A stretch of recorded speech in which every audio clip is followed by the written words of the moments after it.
This is Real News Media TV, coverage you can trust. Please like, share, subscribe, and hit the notification bell. Select all for daily news updates. PNP stalwart Paul Robertson has died. Former Vice President of the People's National Party, Dr. Paul Robertson, has died. Robertson reportedly passed away at the St. Anne's Bay Hospital on Saturday night. His cause of death is not yet known. Shortly after Robertson's passing, PNP President Mark Golding took to social media to express his condolences. "I am greatly saddened by the news of the passing of Dr. Paul Robertson, a former General Secretary of the party and a Minister of Government, and a patriotic Jamaican. Dr. Paul was a man of great integrity, whose contribution to our party and Jamaica's democracy was immense," Golding shared in a post on Instagram. "I am glad we got the opportunity to have a greater conversation last month. Condolences to his family, friends, and colleagues. May his soul rest in power," he continued. Current PNP General Secretary also expressed his condolences, saying, "An outstanding comrade has transitioned. Eternal rest granted to him, O Lord. Rest in power, Dr. Paul Robertson." Robertson entered representational politics in 1993 when he beat Kingsley Sangster by a landslide in the St. Catharines Southeast seat. He is also a former senator who rose to the rank of vice president of the PNP in 2003. He was also a deputy general secretary and the general secretary of the PNP. Robertson served as Minister of Industry and Investment, Minister of Foreign Affairs, and the Minister of Development during his political career. 3 wards of the state missing since Friday. An Anand alert has been activated for 3 15-year-old wards at the Granville Child Care Facility in Carrick, Foyle, Trelawney, who has been missing since Friday, February 18.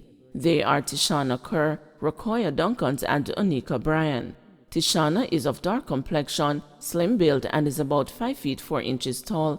Rokoya is of brown complexion, slim build, and is about 4 feet 8 inches tall, and Onika is of dark complexion, medium build, and about 5 feet 4 inches tall. Reports from the Falmouth police are that the 3 girls were last seen at the facility about 8:30 p.m. and they left for St. James. At the time they went missing, Tishana was dressed in a red blouse and a blue shorts, Rokoya was dressed in red t-shirt and a blue shorts, and Onika was dressed in a red t-shirt and red shorts. All the efforts to locate them have proven futile. Anyone knowing the whereabouts of Tishana Kerr, Rokoya Duncans, and Onika Bryan is being asked to contact the Falmouth Police at 876-954-3222, Police 119 emergency number, or the nearest police station. Man in custody following police chase in St. Andrew. A man was yesterday afternoon taken into custody and a motorcycle believed to have been stolen from a policeman seized following a police chase which ended on Castle Drive in Stony Hill, St. Andrew. The policeman was shot and had his bike and a gun stolen along Municipal Boulevard in Portmore, St. Catherine on Monday night. It was reported that the policeman was reportedly driving a motorcycle when he was attacked by criminals who reportedly shot him in the back. He is said to have lost the control of the motorcycle which crashed. The attackers stole the motorcycle as well as a policeman's service firearm and escaped. The cop was found the following morning on the scene and was taken to hospital. He remains in critical condition. Shortage of psychologists. Children suffer from a range of mental health issues in juvenile lockups, said reports. A shortage of trained mental health experts have been cited as one of the biggest challenges in the juvenile correctional system, where young people between the ages of 12 and 18 are often beset with issues such as bipolar and sleep disorders. According to the Juvenile Services report from the Department of Correctional Services, DCS, which has been tabled in the Parliament, the area of greatest need is in mental health. Staffing is inadequate as there are only 2 full-time psychologists, 2 engaged on sessional basis, and 2 sessional psychiatrists scheduled to provide counseling to the population of between 190 and 200 children in the DCS, the report highlighted. It explained that they, the psychologists, prepare reports for the children's court, leaving little time to deal with the children while they are in custody. The children present with different types and levels of mental illnesses, including bipolar disorder, sleeping disorder, depression, and suicide ideation. Some have attempted to harm themselves, and others, most are subject to some form of sexual, physical, or verbal abuse prior to admission, the report noted. It said the problem is compounded as many of the child perpetrators are themselves victims of crime at the same time, and many would have experienced the loss of loved ones and have witnessed the persons being killed. There is need for child and adolescent psychiatrists as well as additional psychologists dedicated to serving the children so that diagnosis can be made on a timely basis and the treatment sustained. In other jurisdictions, diagnostic test kits are used as standard practice in making assessments and designing treatment interventions. Kits are not used in the DCS due to budget limitations, the report stated. Meanwhile, the report outlined that reintegration is and has been a huge challenge for the DCS. It explained that there is no established pathway to return to the public school system for children under 18 years.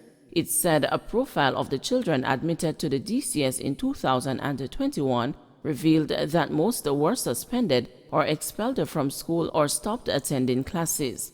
Of the 75 children admitted, 53 were suspended or expelled. The schools which the children usually attend may refuse to readmit them due to the reasons that cause them to be absent from school. Placing the child outside of his or her immediate environment is not the best option, as it has implications for transportation costs, said the report. It said that in some cases, the family is unwilling to receive the child in the household. Without family support and guidance, the child is left to survive independently, and in that situation, there is a high probability that the child will reoffend, it warned. There are 3 juvenile correctional centers in Jamaica serving children between the ages of 12 and 18 years who are on correctional or remand order. The centers are the Rio Cobre Juvenile Correctional Center and the Metcalf Street Secure Juvenile Center for boys and the South Camp Juvenile Correctional and Remand Center for girls. The offenses for which the children receive orders vary and include assault occasioning bodily harm, murder, simple larceny, and being uncontrollable. Call by PNP to dump him, ruffles FLA boss. Shane Darling is now concerned for his safety, with the spotlight having been placed further on him by Jamaica's opposition party in the ongoing controversy surrounding the Firearm Licensing Authority, of which he is Chief Executive Officer. Darling last week blew the whistle on irregularities that have occurred at the state agency for the greater part of the last 5 years, which unleashed a firestorm of claims and counter-accusations by others, among them former Deputy Chairman of the FLA, Dennis Meadows, who, like Darling, has represented the governing Jamaica Labour Party in national elections. But by late Thursday, when the verbal scores on the matter began to fester, in stepped the People's National Party with a call for Darling to step aside in a bid to what the party's spokesman on national security, Peter Bunting, said was to clean up the organization. He cited Darling for poor performance in the management of the organization. Bunting is a former Minister of National Security with direct policy responsibility for the FLA. He served in that capacity from January 2012 to February 2016. Now, Darling, an attorney at law by training, is fearful that, with the personal spotlight shining in his direction, he has become a clear target for potential physical attacks. Many persons have called to express their concern based on the sheer gravity of it, Darling said in an interview last week, cut short by a move to visit the doctor as he expressed that he was not feeling well. I am now very concerned given that the People's National Party has asked for my resignation, and they have not stated anything that I have personally done apart from making the pronouncement that I have made. They have not sought to ask for verification of it. They have not asked for the Parliament to see the documentation to support it, so I am being targeted now by the very nature of that call. is the first attempt to malign me in the scheme of things. My resignation, no board member's resignation, and remember that the CEO does not sign one single application for a gun license, doesn't approve any, but yet he is the only one being called upon to resign, which suggests that he is the wrongdoer, Darlin argued. The CEO said that some of those who had not traveled the straight path could now be energized to focus on him and his family, and therefore persons who are affected by their license being revoked for their criminal antecedents may very well see me as the target, because I am not being supported in my action as a public servant in coming forward to speak about what is happening, and being made the target of what I call punishment by requesting that I be fired. That's the first target that one could state in the public domain when I am singled out. Even if I am fired, it would not stop the board of the FLA from granting license tomorrow morning. So what is this all about? Darlin asked. Will you improve your personal security? Was the next question posed by the news. That's correct, and that is where my greatest fear or concern has now come in, he responded. Construction of new Westmoreland Divisional Headquarters to start this year. Construction of the new Westmoreland Police Divisional Headquarters is slated to commence in the 2022-2023 financial year. A sum of $700 million has been allocated in the 2022-2023 estimates of expenditure now before the House of Representatives. For the upcoming fiscal year, it is anticipated that 50% of construction activities will be completed. The project, which is being implemented by the Ministry of National Security, is being financed from the Consolidated Fund. It is projected for completion in March 2024. Construction of the new divisional headquarters in Westmoreland forms a part of the government's efforts to provide improved facilities for the police. Don't forget to like, share, subscribe, and hit the notification bell. Select all for daily news updates.